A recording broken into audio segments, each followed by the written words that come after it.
እንግዲህ ዛሬ ለሶስታቸው መጥሪያ አምጥታላቸዋለች። ለቡዜና ለአብርሽና ለሄርሜላ ሩታ ከአንቴ ጋር መጨቃጨቅና መነታረክ ስለማልፈልግ በህግ መሄድ ስላለብኝ በህግ ሄጃለሁ፣ ነገሩን ህግ ይዞታል ብለዋለች። ሄርሜላም ደግሞ ዛሬ አሳፋሪ ነገር አድርጋለች። እንግዲህ ያው ኮመንቱን ብዙውን ኮመንት እሱ ላይ የወረዱበት ነበረ። እሱማ ነው ዴቭ ላይ ማለት ነው። ዴቭ ለሩታ በሚወግን ሰዓት እንዴት ልጇን ትወስድባታል? ባለፈው ሄደን እኛ ስለጠየቅናት አንተ እንዴት በጎን ይዘሃባት ትጠፋለህ ብሎ በጣም ተናዶ ሲናገረው፣ ዴቭ አንተ እንደዚህ መናገር የለብህም። አንዴ ወደ አንዱ ጋር አንዴ ወደ አንዱ ጋር ምን ያገለባብጣል? ባለህበት በአንድ አቋም ቀጣትልም እንዴ ምን ይገለባብጣል? ብላ ሄርሜላ እንግዲህ ዴቭን ተናግረዋለች። ኤፍሬምም ደግሞ በጣም አስጠንቅቆታል አብርሃምን። ካሁን በኋላ ወረቀትን ተቀብለክ እኛ ካሁን በኋላ ከአንቴ ጋር እዚህ ንትርክ ውስጥ የምንገባበትም ጊዜ የለም። ነገ ጠዋት 2 ሰዓት ላይ እንድንገናኝ ፍርድ ቤት ተባብለው ተቀጣጥረው እንግዲህ ተለይተዋሉ። አሰላሙ አለይኩም ወራህመቱላሂ ወበረካቱ። ውድና የተከበራችሁ ውድ ቤተሰቦች እንዴት ናችሁ? እንዲሁም ክርስቲያኖች ሰላም ብያለሁ።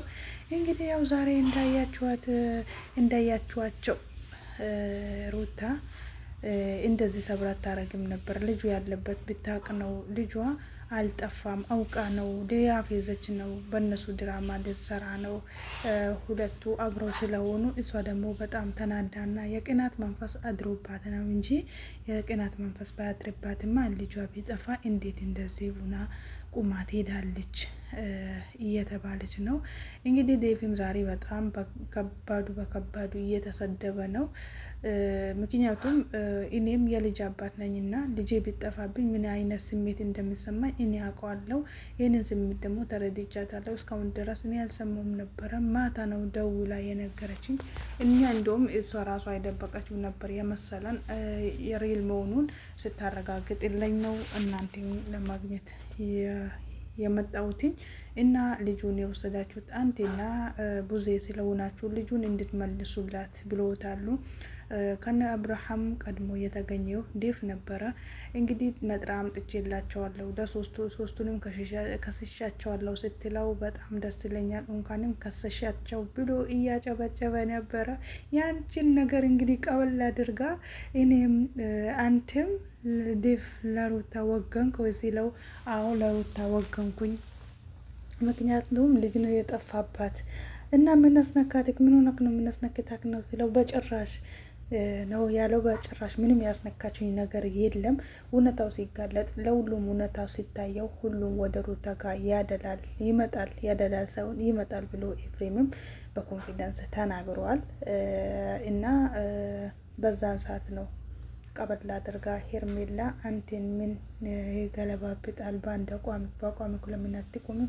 አቋም ሊኖርክ ይችላል ስትለው፣ እሱም ደግሞ ትንሽ ጎንበስ ብለዋል። በጣም ደንግጠዋል። ይሄን መልስ ከሷ አይጠብቅም ነበረ እና ይሄን መልስ ደግሞ ከሷ ስለወጣ በጣም ደንግጠዋል። ምንም ማለት አይደለም እንግዲህ አንድ ላይ ሚዲያ ላይ ከተወጣ በኋላ ተወጣ ነው። ስንት ይሰደባል፣ ሰው ስንት ይረገጣል። ኒዌይስ መተው ነው እንጂ በሷ መሰደቡ ያው ብዙም ባያስደስተውም ይሁን ብሎ ትቶታል ማለት ነው። እኔ ግን እስካሁን ድረስ ሩታን ጥፋተኛ ሳረጋት እና በሷ ሲፈርድባት ነበረ። አሁን ግን ሩታን ተረድቻታለሁ። ጥፋቱ ሙሉ በሙሉ አንተ ነህ እንጂ ሩታ አይደለችም ብሎታል ዴቭ። ኦኬ እና እንደዛ ብሎታል። ጥፋተኛ አንተ ነህ እንጂ እሷ አይደለችም በማለት መልሶላታል።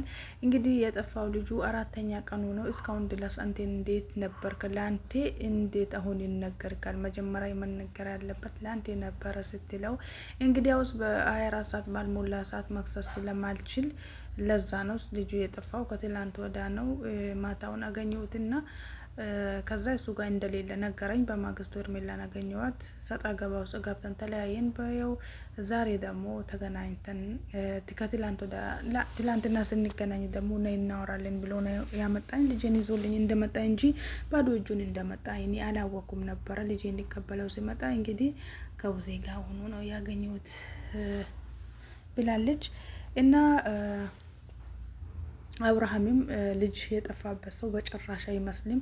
እንግዲህ ሉሌን የመሰለ ይሄን የአንድ አመት ጨቅላ ሕፃን ልጅ ጠፍቶብሽ እንዴት አንቺ ዝም ብለሽ ትቀመጫለሽ? ውሸት ነው ብላ ሄርሜላ ምንም ልታምናት አልቻለችም። ልጁ አልጠፋብሽም አውቀሽ ነው እያለቻት ነው፣ እያላገጡባቸው ነው። ሩት ማን ነው ዴቭም አንቴ ልጅ የጠፋብክ አትመስልም። ለነገሩ አንቴ ምንም ባይመስልህም ልጁ የሩታ ልጅ ስለሆነ ሶ እንድትመለስላት እኛ እንፈልጋለን ብሎታል። ኤፍሬም በጣም ተናዶበታል ማለት ነው። እሱ ሰላም ሊላቸው ቢመጣ ራሱ ምንም ሰላም ሊሉት ፍቃደኛ አይደሉም። ማናቸውም በተረጋጋ መንፈስ ሊያናግራቸው ነበረ። አንተ ደግሞ ሲጀመሪም ሉሌ ጠፍቶ አንተ እንዴት ተረጋግተህ ትቀመጣለህ? አንተ ጋር ስላለ ነው። እሷም ደግሞ ሩታም ከዚህ በፊት ስለደረሰብኝ እነሱ ጋር አስቀምጠው የለም እያሉ የከለከሉኝ ነበረ። ሂጂ ደግሞ ስለከሰስኳቸው ሰጥቶኛሉ። ከዚህ በፊትም 3 ሪከርድ አለበት 2 ነው 3 ሪከርድ አለበት። ሶ ያ ነገር ስላለበት አሁን ድጋሚ ይህን ስህተት እየደገመው ስለሆነ እኔ እሰራለታለሁ እንደ መጀመሪያው በቀላሉ የምተው እንዳይመስለው አሳየዋለሁ በማለት እሷን በጣም ተናዳ ስሜተኛ ሆናለች ማለት ነው። ያኔ 2 ሪከርድ ያለበት ከአሁኑ 3ኛ ነው። አንደኛው ያው በልጁ የመጣ አንዴ ከሰዋለች። ሁለተኛ ደግሞ ስም በማጥፋት ሄርሜላ ጠፍታ እናንተ ናችሁ ያገዳጇት ብለው በስም ማጥፋት ያ ሪከርድ ተይዞበታል። አሁን ደግሞ 3ኛ ድጋሚ ሪከርድ ሲይዝበት አሁን ደግሞ መቼም ቢሆን አልተዋውም እንደ መጀመሪያም ክስ ታነሳለኛለች ብለህ አስበህ ከሆነ በጣም ተሳስተሃል። እኔ ግን ምንም መቼም ቢሆን አልተውልህም። መቼም ቢሆን ክሱን አላነሳለህም። እስር ቤት ገብተክ ምቅማቅት ይገባታል እንጂ መቼም አልተውህም ብለዋለች። ወዮልሽ ወዮልህ እየተባባሉ ነው። እንግዲህ አውስ የእነሱ ነገር በጣም እየገረመኝ ነው እየሄደ ያለ። አሁንማ የቃቃ ጨዋታ ነው የያዙት። ሹሃደ እውነት ልጁ ጠፍቶ እንደዚህ ሩታም ሰብር ታረጋለች። የሆነ ነገር እንትን ቢኖራት ነው እንጂ እኔ እንጃ። እንደዚህ ሰብር አድርጋ የፈለገም ነገር ቢሆን አትቀመጥም። እኔ ስራ ባወጣሁበት ነው እንግዲህ አጋዥን ገብተው እኔ አክስቱ ነኝ ልዑል አክስት ነኝ ብላ እንግዲህ እዛት የወጣችው ሙሉ መረጃና ማስረጃ አለን። ምክንያቱም የዛን ቀን መጥቼ ቡዜ ናት የወሰደችው ስልክ በቃ ቡዜም ከወሰደችው ደውዬ አረጋግጣለሁ። ቡዜ ጋር ብሄድስ አክስት አይደለች እንዴ? ቤተሰብ አይደለች? ምን ችግር አለው? እሷም እኮ ልጆች አሏት። ልጁ ቢወድም እሷ ብትወስደውም የትም አይሄድም ብለዋታል። እንግዲህ እሷም ሩታም እኔ ደስተኛ ካልሆንኩኝ እኔ ፍቃደኛ ካልሆንኩኝ ማንም ልጄን እንዲነጥቀኝና እንዲወስድብኝ አልፈልግም። እኔ በልዑል በልጄ ቀልድ አላቅም። እንደዚህ አይነት ቀልድ መቀለድም አልፈልግም ብላለች። ዴፊም ደግሞ እኔ አስፈቅጃት የዛኔ ሲጠይቃት እንደማትፈቅድልኝና ልጁን እንድንወስደው እንደማትፈቅድልኝ ስላወቅኩኝ እኔም ትቼው ነበረ። የዛኔ ጠይቂያታለሁ ፍቃደኛ እንደሆነችና እንዳልሆነች ምክንያቱም ያለ እሷን ፍላጎት ማናችንም ልንወስድ አንችልም። እና እናንተም ደግሞ ምን አስባችሁ ነው ከእሷ እንደወጣች ከእሷ ጀርባ ምን ቤት ናችሁና ልጁን የምትወስዱባት? ተዋት፣ የራሷን ህይወት ትኑር ይላል። ብዙም ባያወጣውም ዴቭ እንደተረዳ ሲሆን እንደዛ ነው። በቃ መተካት በጥብጣት የራስን ህይወት እንደጀመርክ እንደማለቱ ነው። አሁን ደግሞ ከሱ ጎን የቆመችው አንደኛ ቡዜ ናት። ዴቭም ደግሞ አሁን ወደ ሩታ እየመጣ ነው። ሰውም በጣም ዴቭ አለቅላቅ ዴቭ እንደዚህ ነገር አረ ቢስሚላ የማይባል የማይሰደብ ነገር የለም ማለት ነው። እንግዲህ መቻሉን አላህ ይስጥክ ማለት ነው። ውድ ቤተሰቦቼ እስከ ቪዲዮ ፍጻሜ ድረስ አብራችሁን ስለምትቆዩ በሌላ ቪዲዮ ይዤላችሁ እስከመጣ ድረስ መልካም ጊዜ መልካም ቆይታ። አሰላሙ አለይኩም ወራህመቱላሂ ወበረካቱ።